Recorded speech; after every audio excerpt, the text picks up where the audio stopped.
Yaesu accessories for the 101. You know, we have the external VFO, the landliner, the frequency display, and the monitor scope. And today what I want to look at is this frequency display. Both of these units on this side do not work. The lights come on the display, but it does not track with the radio. So we're going to get into looking at this today and see if we can get this thing fixed.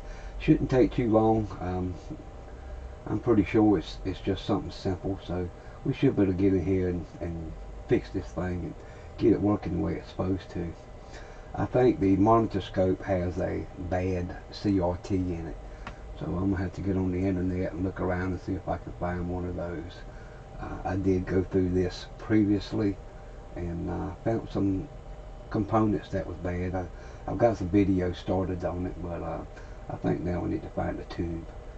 So we'll go ahead and check out the YC601 digital display and see what it does. One cool thing about these things is that it's got these little tiny Nixie tubes in it, and they're pretty neat when they're working. There is some unattainable parts inside this unit that we'll discuss as we're going through it. But let's take a look at it and see what we can find.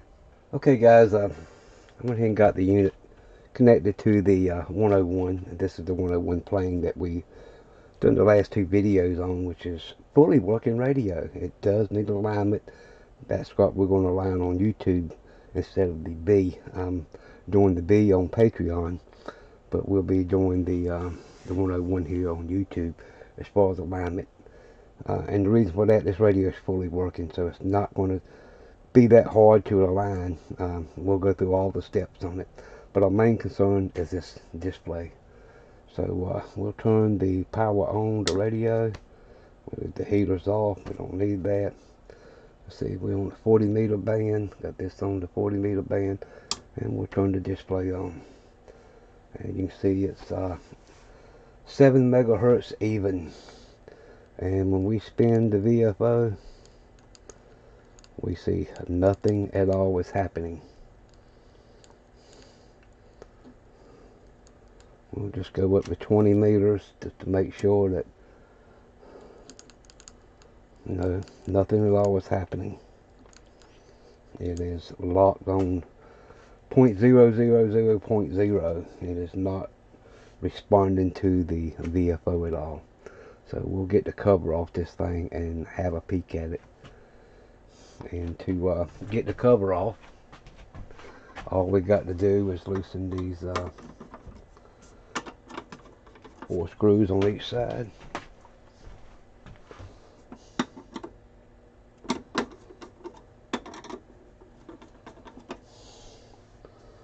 And we should be able to lift this cover right off. And there we go. Alright, let me rearrange everything so we can get a good look inside of it and see what's going on. Alright guys, we got the cover off this thing and we're looking inside of it. And we just want to give it a visual and see if we see anything that's not looking right. Now, I can go ahead and tell you to start with the power supply regulation circuit, and these things, they're terrible. Very, very noisy. If you ever look at it on the scope, it's terrible. But it seems to work. Yeah, there needs to be a lot of upgrading on this old circuit to make this a little bit better. Because the problem with these type of units is that they can project birdies into your receiver depending on the frequency you're looking at, and it's always good to try to filter that stuff out. So maybe in a later video, if we get this thing working, or when we get this thing working, let's go ahead and put it that way. I'm very confident that we can fix it. We will go back and take a look at this power supply and see if there's a way to upgrade it, make it more clean. If you look at this thing on the scope, the ripple is terrible. Even after the ones I've seen replacing the capacitors on it, don't really help that much.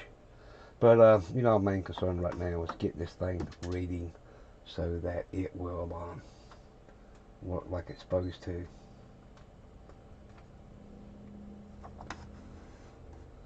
We've got to look here at the main circuit board, and usually what I do when I get something like this, I'll just go through it and see if there's anything stands out that you know, could be causing the problem. Now, I mentioned earlier that there were some IC chips in here that are unattainable, and if you look right here, here, and here, I guess you can't see those. Okay, if you look here, here, and here, that is the Nixie 2 drivers. So those three drivers are UPB 249Ds, and even with all the IC chips I have, which is several thousand in stock, I don't think I even have those. So if this was a problem, this unit would be pretty much unrepairable. But we already know these are working because we saw the display was completely lit up, so no problem with that. And as I'm looking around, I don't see anything that's really standing out, all but these two IC chips here and here are in sockets. And by looking at the codes on the IC chips, they pretty much fall in line with the rest of the chips that's in here. So I would say that they are probably the original chips. So it looks like somebody was already working on this. Perhaps they didn't have replacement chips, so they took the chips out to do some measuring and put sockets in it. I'm not sure. I'm just guessing at this point. But yeah, we have to get into that. But first, you know, we'll go ahead and start at the beginning and go on through this thing and see what we can find that's causing the issue with it. Alright guys, so we take a look at how this works. You can see these are the jacks on the back of the display unit, J1, 2, and 3. And these are just pretty much pass-through connectors. But you do have an RCA jack where you can plug a signal into. The signal from the radio is 8700 to 9200 kilohertz, and you can see this is fed through all the way down. It's just a piece of coax here, and it comes on down and it's fed through Q29, which is a buffer stage. It then passes through a bandpass filter, which, you know, consists of T3 and T4, and then we'll take that signal and we'll go on down to this. This is actually a balance modulator. They're using it as a mixer. It's a MC1496G. Now over here we have a crystal that's an oscillator, and that's producing harmonics from a 11.1 up to 22.2 megahertz, and this is also fed into this mixer. From that mixer, it goes on through that 13 megahertz signal. It goes over here to, I have to go to the second page. Yeah, Q1, and it passes through a shaper, which consists of Q1, and Q2 is a time gate. Q13 like Q13, there's a crystal here. You can't hardly see it because it's off the page. That's a 1.31072 megahertz signal. It gets divided down by 18 and goes into this buffer that creates a 5 hertz pulse. And then you can see this buffer also goes out to this buffer signal goes out to Q2 and Q3, which is, you know, your blanker and shaper, and then it's fed on through the digital circuit to produce the frequency. But we know that that circuit is working because our display is working. Our problem is going to be from here back to the input jack. So we need to start looking at some signals there and see what we find.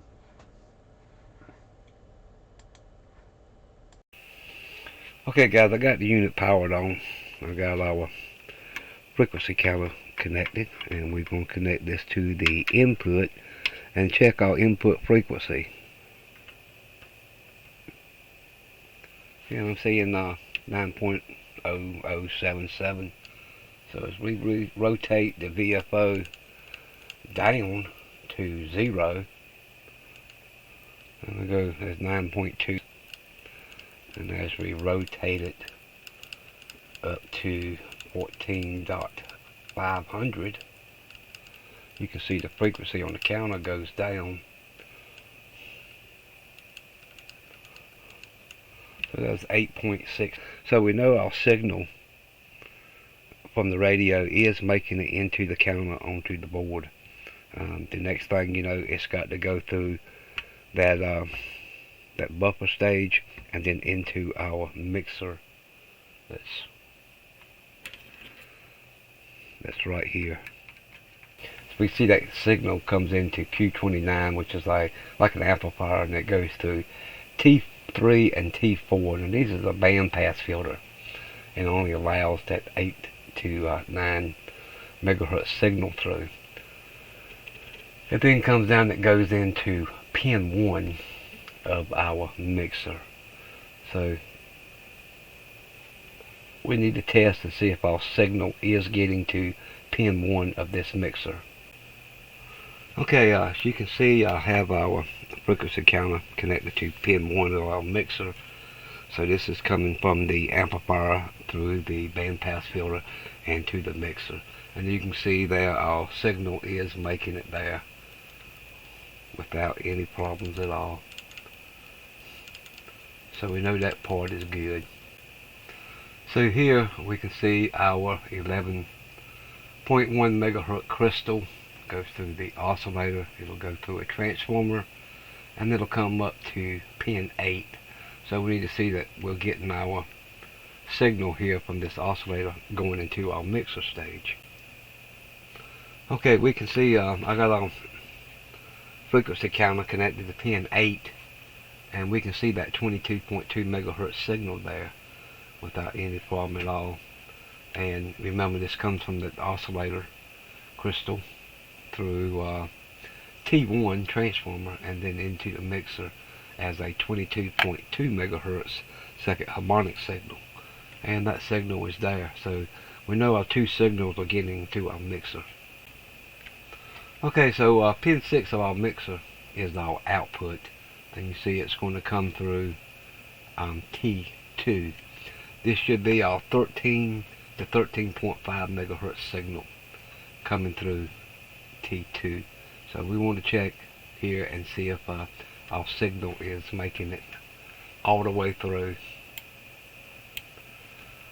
And from T2, it's going to come up here, and it's going to be fed into pin 1 of Q1. Alright, we connected to pin 1 of Q1, and you can see our 13.3. And as we move the VFO, you'll see that that's changing. 13.5 all the way down. Should go to about 13.0. And we're there. Alright guys, so this has gotten pretty interesting. Everything seems to be working up to this point. What we want to check now is see if we got our signal going into Q14. This is where it's going to come out of the Q13 as a 5 hertz pulse. So we just want to throw the oscilloscope onto the base of Q14 and see if we have a pulse signal. Okay, so Q14 is this little transistor that's located right here. There's a little bit better view of it. That's the transistor here. And we're going to look at the base of it and see if we got any signal at all. And yes, we do. Now, I don't have the oscilloscope set up, but you can see there is a signal there. So if we go to the collector, we're seeing nothing. And to the emitter, we can see the signal coming out there. So our signal is making it through Q14. So guys, that signal from Q14 coming out looks mighty weak. And if we go back and look at our schematic again, we can see for that signal from Q14 goes into Q1, and we have an output on pin 4 of Q1, pin 3, and pin 4. So what we want to do is look at Q1. You can see here on Q1 we got an output. Pin 4 goes to a resistor, capacitor ground to pin 13, then from pin 14 into let's do Q1, yeah. Then we go through Q2, and it goes back into Q1 on pin 11. So here we have our main signal out of Q1 at pin 10, and that goes on up through the rest of the circuitry. So let's look at this pin 10 and see just what we have here. Be 7, 8, 9, 10. And look at there. We've got a high signal. So that makes me think that Q1, which is a SN7404N chip. So we're going to shut this down. It's already in a socket.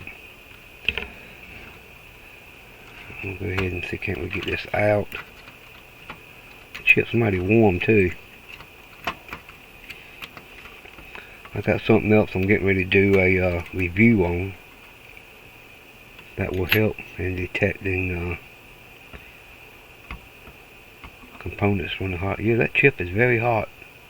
Okay, I went through my stack of chips and have another 7404. This is also a Texas Instrument part, just like the original one.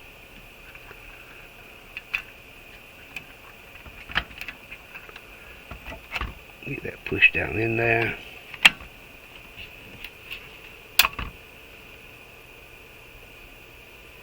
Let's see what we get.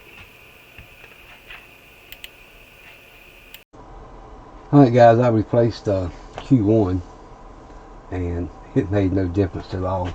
But we got to remember that if Q1 and Q2, which is here, I believe.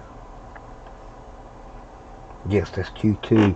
If either one of these chips are bad, it'll keep the other one from working, and it will not pass the signal on up to the circuit that needed to decode it to show a display. So I'm going to go ahead and replace this. It's in the socket already. I'm going to go ahead and replace Q2, which that's a SN7400N.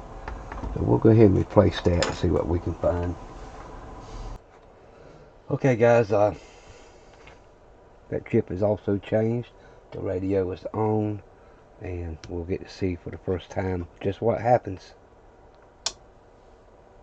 Our display is different. We show 14.044.3. So they'll just move when I change the, and yes, look at that. Our display is now working. Let's see, that should be 14.300. And it's very close on frequency. I'll go to 14.500 and you see it's flashing because we hit the end. That lets us know we're at our limit, and we can turn that just a little bit. So yes, that is working. We'll go back to 300 and let's go through let's go to 40 meters. 7.310. We'll go to 80 meters.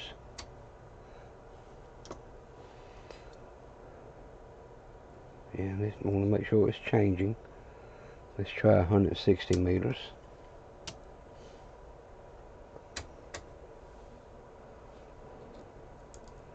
Yes. WWV.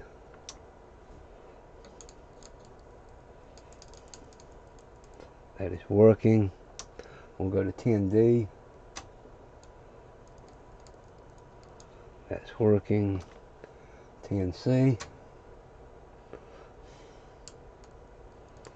It's working as well.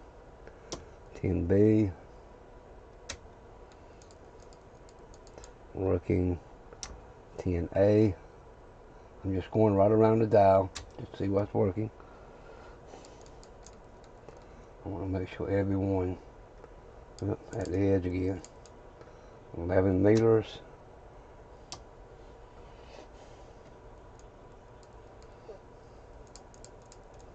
That's working. Then back to 15 meters.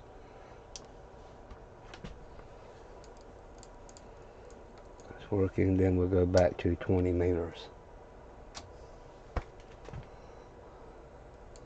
That should be 400. And that's 400.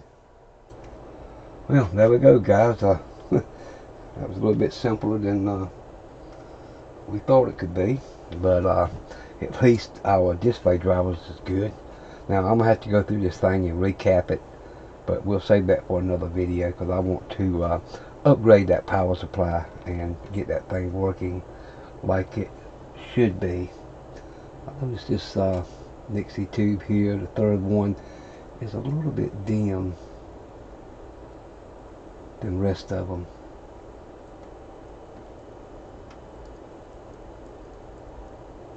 Not too bad, but it is just a little dimmer than the rest of them.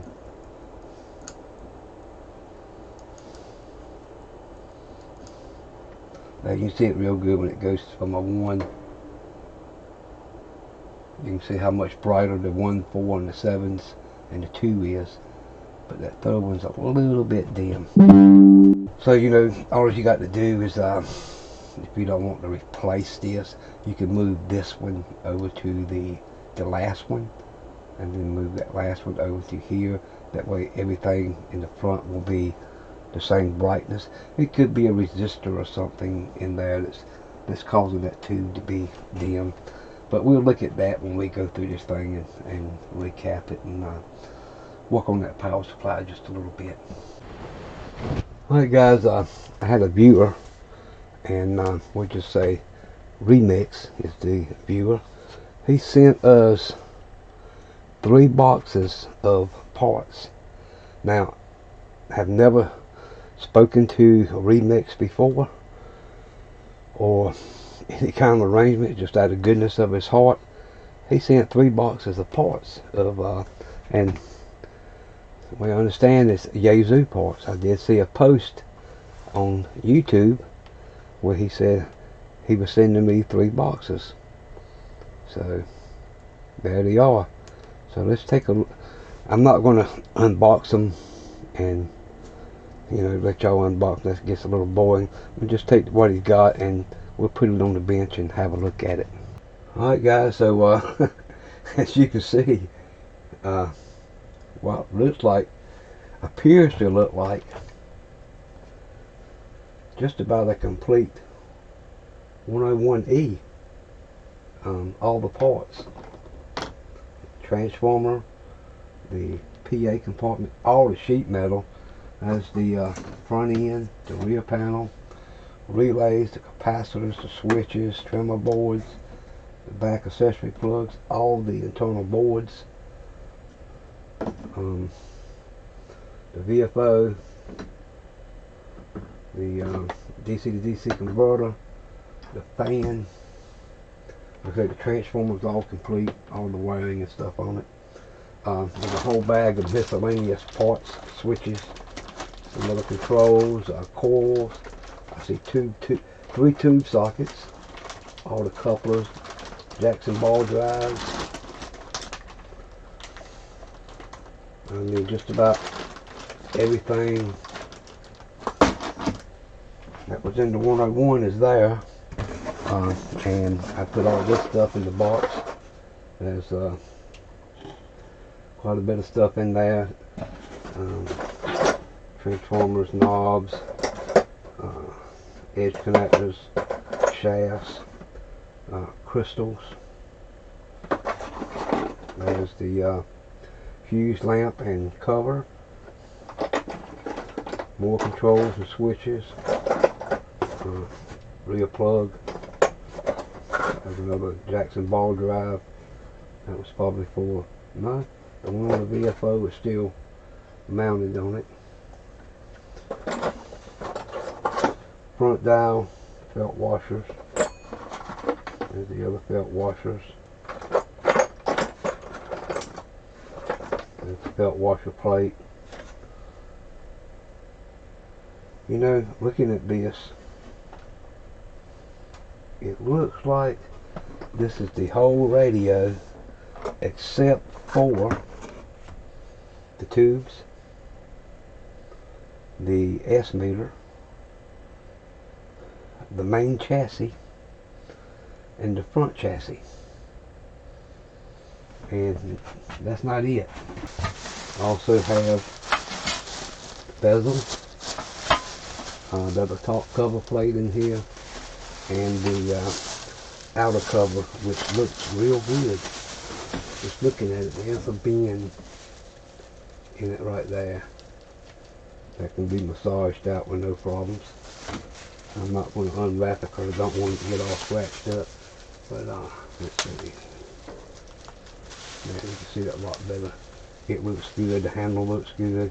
The chrome looks good on it. So guys, we've got enough parts here to just about build another complete radio. But that would be a lot of work, wouldn't it? Trying to put all this stuff in the radio.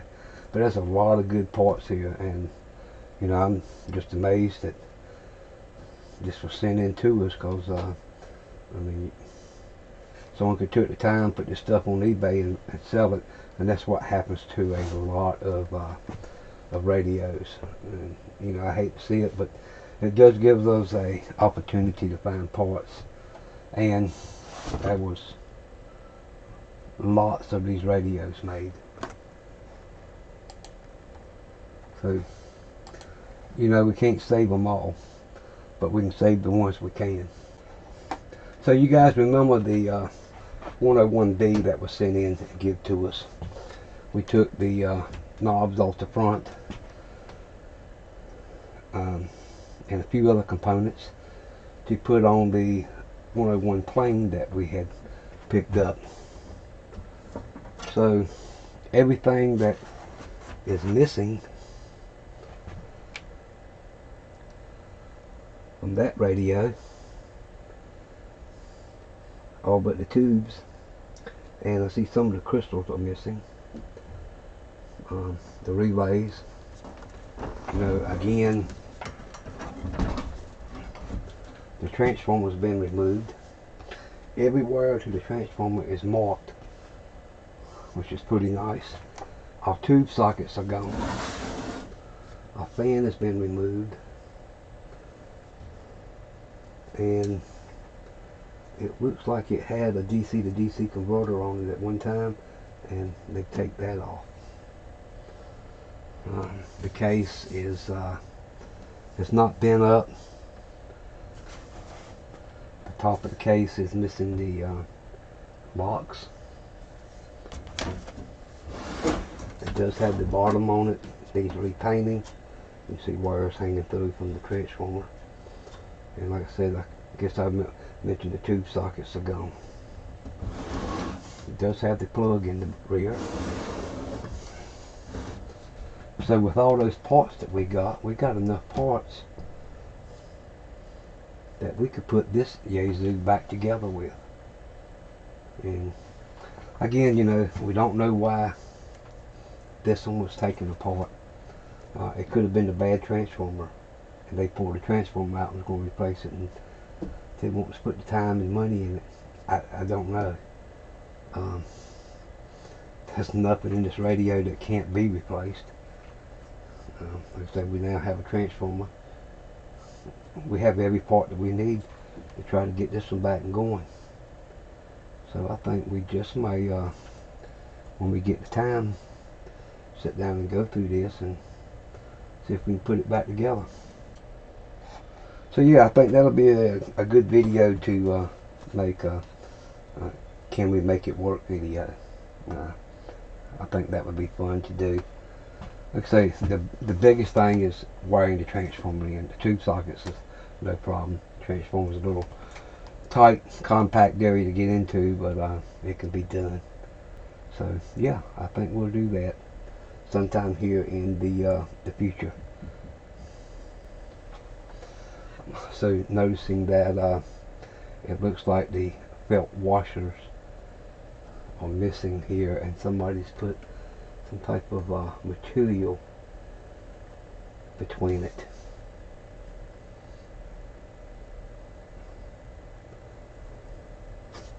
Pretty much got it locked, almost tight. I can still turn it.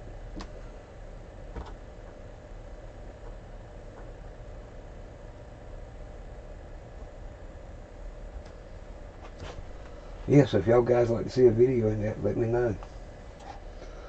Okay guys, so you know, I'm still getting hundreds of emails a week. Most of them asking to have equipment worked on. And as I've said several times before, there's just no way I can take on any other work at the time. I got way too much here in the shop to do. And, you know, time with the public job is eating a lot of my time up. So at this time I cannot take on any outside work. So we got plenty of stuff in here to make videos for the next couple of years if I decide to go that route, you know. But maybe next year, within 2 years, we're going to retire and be able to sit out here as long as our health stays good, and probably start taking in repairs, you know, just to make some extra money on the side. We'll just have to see how that goes. Okay guys, it's time to pick a winner for this Tesman smart digital multimeter. This is the TM-510. So we're going to go ahead and give one of these away today. And we're going to do that by using the YouTube comment picker. Okay guys, so we're going to go ahead and pick a winner using this YouTube random comment picker. And we're just going to click on, we loaded 57 comments. I'm going to click on pick a winner. Jeff Minnick, enter me buddy. Could always use one in the semi or radio stuff. And cool deal. So Jeff, you are the winner of the Tesman TM-510 digital multimeter. If you would click on the show more tab under the video, follow the links, you'll find my email address, and send me an email with your address and everything, and we'll get this meter shipped out to you. And thanks everyone for participating in this giveaway.